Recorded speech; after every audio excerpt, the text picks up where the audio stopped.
أعوذ بالله من الشيطان الرجيم. بسم الله الرحمن الرحيم. الحمد لله والصلاة والسلام على رسول الله. Assalamu alaikum wa rahmatullahi wa barakatuh.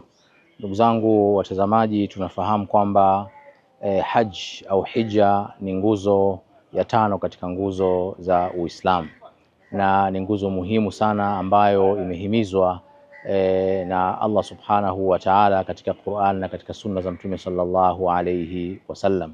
Ni ibada ambayo imesuniwa na Nabii Ibrahim alayhi salam, na sisi vile vile kama umma wa Mtume Muhammad sallallahu alayhi wasallam tumeamrishwa katika umri wa mwanadamu basi aweze kufanya haji walau mara moja.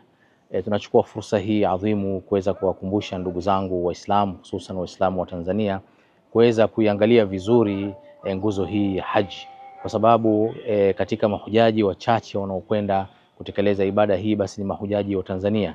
Hii inaonyesha kwamba mwamko wetu sisi wa kufanya ibada hii ni ndogo ukilinganisha na nchi zingine kama za Indonesia au Malaysia, ambayo mtu anafanya booking karibu miaka 10 mpaka 15 ili apate nafasi. Sisi nafasi ziko tele, na watu wanabembelezwa na wanafoto kila sehemu, na haji ziko sasa hivi imerahisishwa kiasi kwamba mtu anaweza kulipa kidogo kidogo mpaka kafikia katika kufanya ibada hii ya hija.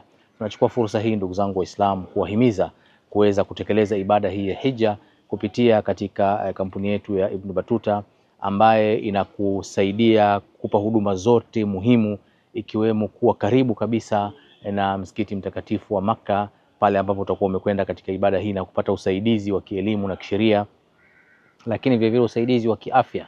Kwa hiyo ndugu zangu, tuweze kujihimiza, tufanye haraka kuweza kujisajili ili tuweze kutimiza nguzo. Kama sio mwaka huu basi weka mpango wa kufanya hija mwaka wa 2027, kuwekeza kidogo kidogo. Vile vile fursa hizo zipo na zinapatikana katika shirika la Ibn Battuta. Jazakumullahu khairan. Wassalamu alaikum wa rahmatullahi wa barakatuh.